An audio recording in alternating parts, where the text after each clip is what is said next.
আসসালামু আলাইকুম রহমতুল্লাহি ওয়া বারাকাতুহু। আলহামদুলিল্লাহ আলহামদুলিল্লাহি রাব্বিল আলামিন ওয়াল আকিবাতুল লিল মুত্তাকিন ওয়াস সালাতু ওয়াস সালামু আলা সাইয়্যিদিল আমবিয়া'i ওয়াল মুরসালিন ওয়া আলা আলিহি ওয়া সাহবিহি আজমাইন। রব্বি জিদনি ইলমা রব্বি ইশরাহ লি সাদরি ওয়া ইয়াসসির লি আমরি ওয়াহলুল 'উকদাতাম মিন লিসানি ইয়াফকাহু কওলি। আম্মা বা'দ। অনলাইন আরবিক ল্যাঙ্গুয়েজ ইনস্টিটিউট কর্তৃক আয়োজিত আপনারা হচ্ছে আহ, আহ, মুখতাসারুল কোরআন। তো মুখতাসারুল কোরআন কোর্সের যে আমরা আজকে যেটা পড়বো সেটা হচ্ছে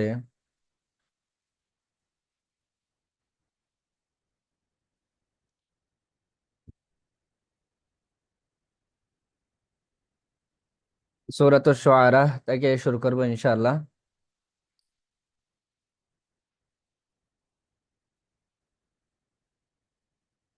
তো সূরা আশ-শুআরা এটা একটা মাক্কি সূরা। আয়াত সংখ্যা হচ্ছে 227। আবার এই শুআরা শুআরা শব্দের অর্থ হচ্ছে কবি। শায়রুন একজন কবি, আর শুআরা মানে কবিগণ। বহুবচন ইউজ করা হয়েছে। 2 নম্বরে সূরাটিকে বলা হয়ে থাকে আপনার আয-যিল্লাহ। যিল্লাহ শব্দের অর্থ হচ্ছে মেঘ, ছায়া। 3 নম্বরে সূরাটিকে বলা হয় আল জামিআহ, একত্রিতকারী। এখন এই সূরাগুলোকে কেন ইয়া বলা হয় থাকে, আমরা একটা আসি, সেটা হচ্ছে শুআরা কেন কেন বলা হয় থাকে সূরাকে। তো নবুয়তের যুগে এরা হচ্ছে আরবে কবিরা সমাজের মানুষের মন মানসিকতাকে প্রভাবিত করার জন্য। তো তারা কি করতেন, কবিগণ বিভিন্ন কবিতা আবৃত্তি করার মাধ্যমে তারা সমাজের মানুষের সাথে তাদের প্রভাব বিস্তার লাভ করত, এবং তাদের উপর প্রভাব প্রতিপত্তি ক্ষমতা রাখতো। তো বর্তমান যুগে তাদের ভূমিকা তাদের ভূমিকা অনেকটা বর্তমান যুগের মিডিয়ার মতো কাজ করতো কবিরা। আমাদের দেশে যেমন মিডিয়া যেভাবে সমাজটাকে যেভাবে প্রভাব প্রভাব প্রভাবিত করে, ঠিক তদ্রূপ ওই সময় কবিরাও মানুষকে একটা মিডিয়া হিসেবে কাজ করতো। এই জন্য এই সূরাকে সূরাতুশ শুআরা বলা হয় থাকে। আর এই সূরা থেকে সূরা জিল্লা বলা হয় কেন, কারণ আল্লাহ তাআলা এই সূরার মধ্যে বলেছেন ফাআখাযাহুম আযাবু ইয়াউমিয যুল্লাহ। ফাআখাযাহুম অতঃপর আহ তাদের পাকড়াও করা হলো আযাবু শাস্তি ইয়াউমিয যুল্লাহ, মেঘাচ্ছন্ন দিবস। মেঘাচ্ছন্ন দিবসের তারা আযাব এসে কি করলো, পাকড়াও করলো। আর এই সূরাটাকে সূরা জামিআ কেন বলা হয়, একত্রিতকারী কেন বলা হয়, কারণ এই সূরা শেষে বিশ্বনবী হযরত মুহাম্মদ মুস্তাফা সাল্লাল্লাহু আলাইহি ওয়াসাল্লাম পর্যন্ত স্বতন্ত্র নিজস্ব শরিয়ার অধিকারী সব রাসূলের আলোচনা একত্রে এই সূরার মধ্যে সন্নিবেশিত হয়েছে। আর এটা হচ্ছে এমন একটি সূরা যে সূরার মধ্যে সব রাসূলের আপনার হচ্ছে আলোচনা একত্রিত করা হয়েছে। এটা একটি এমন বৈশিষ্ট্য সম্পন্ন একটি প্রথম সূরা হিসেবে গণ্য। এরপর আছে এই সূরার শুরুতে এবং শেষের অমিল। তো সূরাটি শুরু হয়েছে কোরআনের কথা বলে, কোরআনের কথা বর্ণনা দিয়ে এই সূরাটি শুরু হয়েছে। বিসমিল্লাহির রহমানির রহিম। তিলকা আয়াতুল কিতাবিল মুবিন। এগুলো হচ্ছে সুস্পষ্ট কিতাবের আয়াত।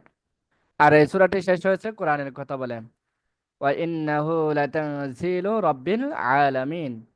নিশ্চয় আল কোরআন লাতানজিলু রাব্বিল আলামিন, বিশ্ব জগৎ সমূহের রব হতে কি করা হয়েছে, অবতীর্ণ। বিশ্ব জগতের রব থেকে অবতীর্ণ।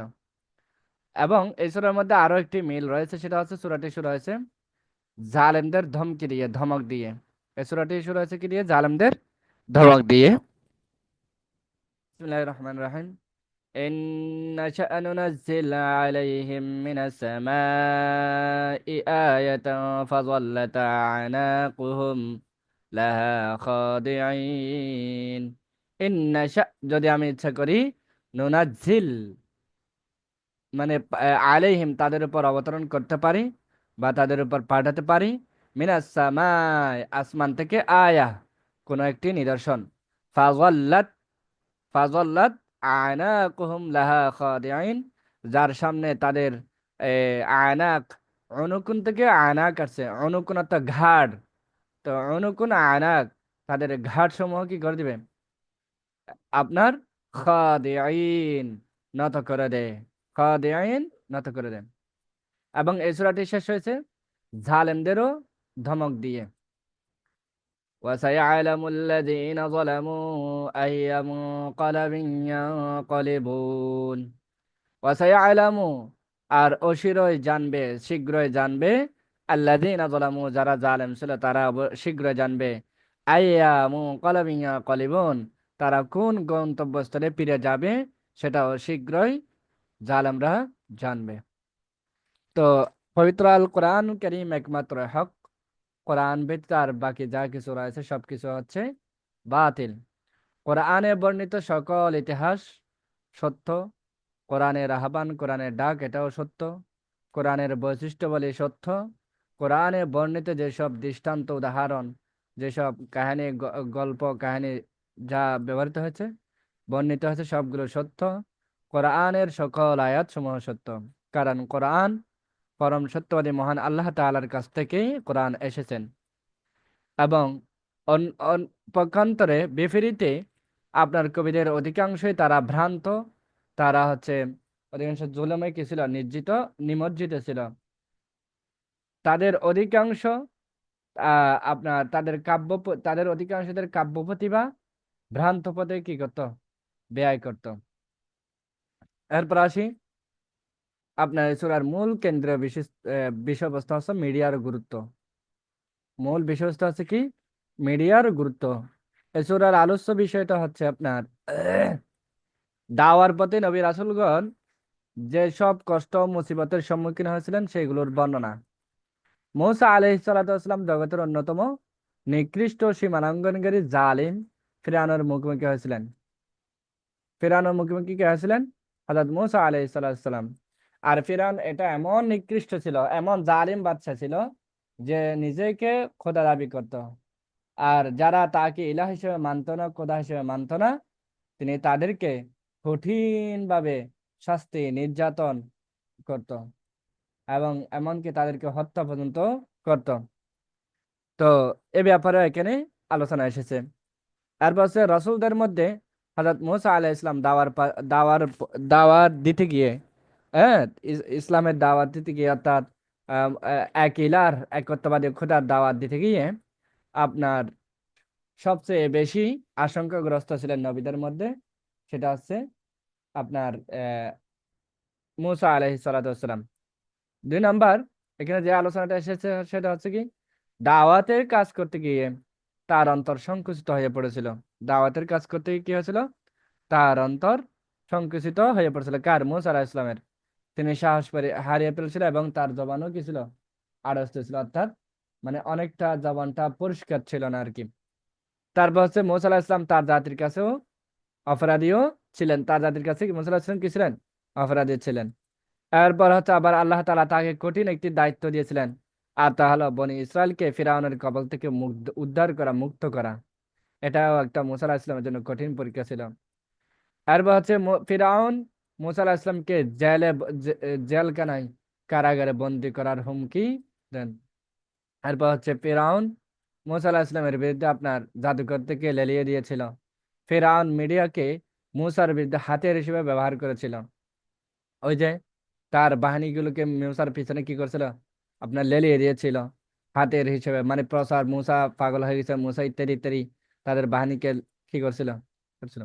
এরপর অবশেষে ফেরাউন মুসা ও তার অনুসারীদেরকে হত্যা করার সিদ্ধান্ত করে। ফেরাউন না পারতে আর কি করলো, সে তার সব চক্রান্ত, তার সব ষড়যন্ত্র সবকিছু তখন বন্ধ হয়ে গেল। তখন সে সর্বশেষ নিরুপায় হয়ে কি করলো, সিদ্ধান্ত নিল মুসা আলাহ ইসলাম তার কওমকে, তার অনুসারী যারা আছে তাদের সবাইকে হত্যা করতে হবে। এটা ছিল মুসা আলাহ ইসলামের কাহিনী। এরপর আসি হযরত নূহ আলাইহিস সালাতু ওয়াস সালামের কথা। আল্লাহর পথে দ্বীনের দাওয়াতে আহ্বান করার অপরাধে তার নিজেদের লোকেরা তাকে পাথর মেরে হত্যা করার হুমকি দিয়েছিল। কাকে? হযরত নূহ আলাইহিস সালাতু ওয়াস সালামকে। 2 নাম্বার, এরপর আলোচনা আসে হযরত হুদ আলাইহিস সালাতু ওয়াস সালামের কথা। তার জাতি আল্লাহর কুদরতকে চ্যালেঞ্জ করে এবং আল্লাহর সঙ্গে কি করেন, কুফরি করেন হুদ আলাইহিস সালামের জাতিরা। তারপর আসে আলোচনা আসে হযরত সালেহ আলাইহিস সালাতু ওয়াস সালাম, তার জাতি আল্লাহর প্রেরিত যে উটনির ব্যাপারে কি করছিল, আপনার সীমা লঙ্ঘন করেছিল। এরপর আসে তারপর কথা আছে হযরত লূত লূত আলাইহিস সালাতু ওয়াস সালাম, তার জাতি এমন জঘন্য অশ্লীল কাজে লিপ্ত ছিল যে কাজ তাদের পূর্বে পৃথিবীতে আর কেউ করে নাই, সেটা হচ্ছে সমকামিতা। তারপর এরপর আলোচনা আসে হযরত শুআইব আলাইহিস সালাতু ওয়াস সালাম, হযরত শুআইব আলাইহিস সালাম তার জাতির লোকেরা তা কি করত, ওজনে কম দিত, পরিমাপে কম দিত। তারপর হচ্ছে সর্বশ্রেষ্ঠ আসমানি কিতাব আল কোরআনুল কারীমের বিশেষ বৈশিষ্ট্য, আল কোরআনুল কারীমের মর্যাদা, সাইয়্যিদুল মুরসালিন হযরত মুহাম্মদ সাল্লাল্লাহু আলাইহি ওয়াসাল্লামের রিসালাত এবং পূর্ববর্তী উম্মত সমূহের অবস্থা সম্পর্কে আলোচনা এসেছে। এরপর হচ্ছে যেসব মহান এবং গুরুত্বপূর্ণ দায়িত্ব আল্লাহ রাব্বুল আলামিন রাসূল সাল্লাল্লাহু আলাইহি ওয়াসাল্লামের উপর অর্পণ করেছেন, সেই সব বিষয় এখানে আলোচনা এসেছে। এরপর আসে এই সূরার আনুষঙ্গিক বিষয় হচ্ছে এক মুবিন, সুস্পষ্ট শব্দটি আলোচ্য সূরা 3 বার এসেছেন। এই মুবিন শব্দটি এই সূরার মধ্যে কয়বার এসেছে? 3 বার। যেমন তিলকা আয়াতুল কিতাবিল মুবিন, এগুলো হচ্ছে সুস্পষ্ট কিতাবের আয়াত। 2 নম্বর হচ্ছে ক্বালা আওয়ালাউ জিতুকা বিশাইইম মুবিন, এবং হে মূসা বলল, তার ক্বালা মূসা বলল, সে বলল, মূসা বলল, আওয়ালাউ জিতুকা বিশাইইম মুবিন, আমি যদি তোমার নিকট সুস্পষ্ট কোনো নিদর্শন আনয়ন করি তবু, আওয়ালাউ জিতুকা আমি যদি আসি আনয়ন করি বিশাইইম মুবিন সুস্পষ্ট কোনো কিছুই। এরপর হচ্ছে আপনার বিলিসানিন আরবিয়্যিম মুবিন, আপনার অবতীর্ণ করা হয়েছে, কি অবতীর্ণ করা হয়েছে? বিলিসানিন আরবিয়্যিম মুবিন, সুস্পষ্ট আরবি ভাষায়, সুস্পষ্ট সুস্পষ্টভাবে আরবি ভাষায় আপনার কি করা হয়েছে, নাজিল করা হয়েছে, অর্থাৎ আল কোরআনের কথা বলা হয়েছে।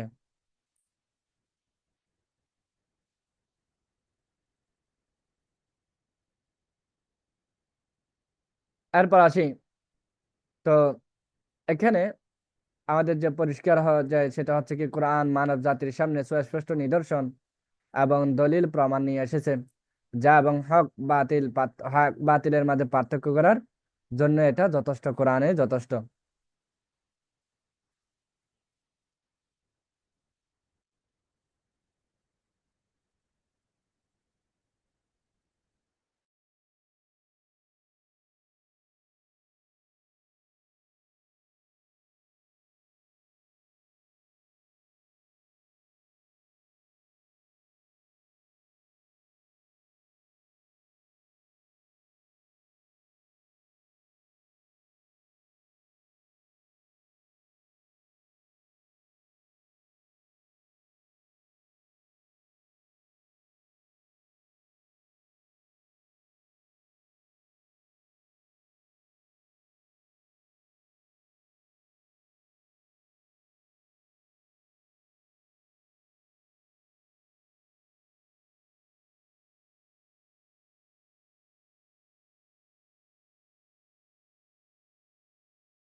আচ্ছা, এরপর আছে 2 নম্বর, যেটা হচ্ছে লিসান।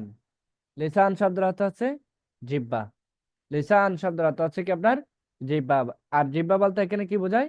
ভাষা বোঝায়। জিহ্বা বলতে কি বোঝায়? আপনার ভাষা। এই শব্দটি সূরায় অনেকবার এসেছেন, এই সূরায় অনেকবার এসেছেন। আর সেটা হচ্ছে আপনার যে বিসমিল্লাহির রহমানির রহিম, ওয়ায়াদিকু সাদরি ওয়ালা ইয়ানতিকু লিসানি ফাআরসিল ইলা হারুন। ওয়াদিক সাদরি, আর আমার অন্তর সংকুচিত হয়ে পড়েছে, সংকীর্ণ হয়ে পড়েছে। আমার অন্তর সংকুচিত হয়ে পড়েছে, সংকীর্ণ হয়ে পড়েছে।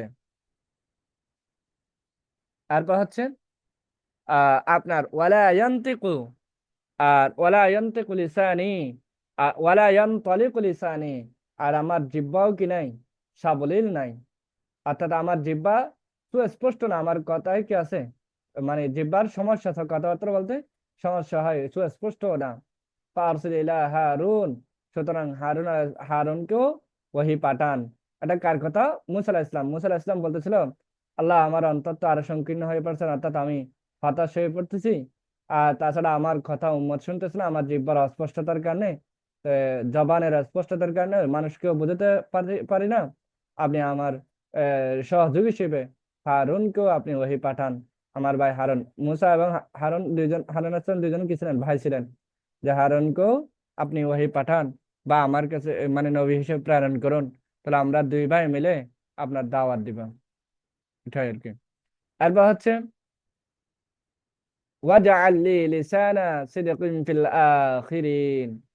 আর ওয়াজআল, আর আমাকে তৈরি করুন, আর আমাকে তৈরি করুন, লিসানা, যে সিদকিন, সত্যবাসী। লিসান মানে ভাষা, তো সিদকিন মানে হচ্ছে কি আপনার সত্য, মানে মিষ্টভাষী। ফিল আখিরিন, পরবর্তীদের মাঝে, যারা পরবর্তী যারা আছে তাদের মাঝে আমাকে সত্যবাসী হিসেবে তৈরি করুন, গণ্য করুন, অন্তর্ভুক্ত করুন। আর বিলিসানিন আরবিয়্যিন মুবিন, আর এই কোরআন, এই কিতাব নাজিল করা হয়েছে সুস্পষ্ট আরবি ভাষায়। তো এই শব্দটি, লিসান শব্দটি এই সূরার মধ্যে বারবার এসেছেন, যাতে ভাষার শক্তি, ভাষার গুরুত্ব, ভাষার প্রভাবটা যেন মানুষের সামনে সুস্পষ্ট হয়ে যায়, স্পষ্ট হয়ে যায়। এরপর আসি 3 নম্বর, যেটা হচ্ছে কলব। যখন ইমানের আলোয় উদ্ভাসিত হয়ে ওঠে, কলব যখন ইমানের আলোয় আলোকিত হয়ে ওঠে, তখন ইমানের শক্তিটা প্রবল, দৃঢ়, এবং ইমানের প্রভাবটা চারদিকে কি পড়ে, ছড়িয়ে ছিটিয়ে পড়ে, সাড়া পেলে। তারপর হচ্ছে ফিরআউনের জাদুকরদের ইমানের পূর্ব অবস্থা এবং ইমান পরবর্তী অবস্থার তুলনা করলে বিষয়টি কি হয়ে যায়, স্পষ্ট হয়ে যায়। যারা ফিরআউনের জাদুকর যারা ছিল, তারা ইমান আনার পূর্বে কি ছিল? তারা গুমরাহের মধ্যে ছিল, পথভ্রষ্টতার মধ্যে ছিল। কিন্তু যখন ইমান আনলো, তখন তারা হেদায়েতের পথে ফিরে পেল। তারা জাদুকর ছিল ইমান আনার আগে, ইমান আনার পরে তারা জাদুকর ছিল না। এ আর কি।